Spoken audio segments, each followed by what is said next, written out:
കൊല്ലത്ത് വയോധികനെ കൃഷിയിടത്തിൽ മരിച്ച നിലയിൽ കണ്ടെത്തിയത് സൂര്യാഘാതമേറ്റെന്ന് സംശയം.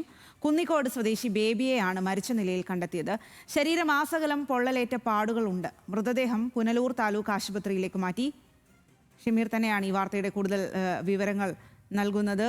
ഷമീർ, സൂര്യാഘാതമേറ്റാണോ മരണം? ഇക്കാര്യത്തിൽ സ്ഥിരീകരണമായിട്ടുണ്ടോ? പുനലൂർ താലൂക്ക് ആശുപത്രിയിലാണ് കുന്നിക്കോട് സ്വദേശി ബേബിയുടെ മൃതദേഹം എത്തിച്ചിരിക്കുന്നത്. ശരീരത്താകമാനം പൊള്ളലേറ്റ പാടുകളുണ്ട്.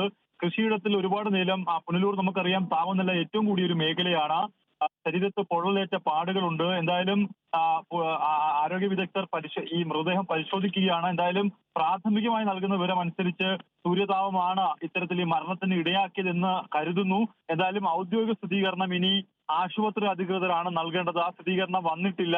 എന്തായാലും കുന്നിക്കോട് സ്വദേശി ബേബിയെ കൃഷിയിടത്തിൽ മരിച്ച നിലയിൽ കാണപ്പെട്ടു. ശരീരത്തിൽ പൊള്ളലേറ്റ പാടുകളുമുണ്ട്. എന്തായാലും ഔദ്യോഗിക സ്ഥിരീകരണം അല്പസമയത്തിനകം വന്ന ശേഷം ഇത് സൂര്യാഘാതമാണോ സംഭവിച്ചത് എന്ന കാര്യത്തിൽ ഒരു വ്യക്തത വരും. സ്വാതി.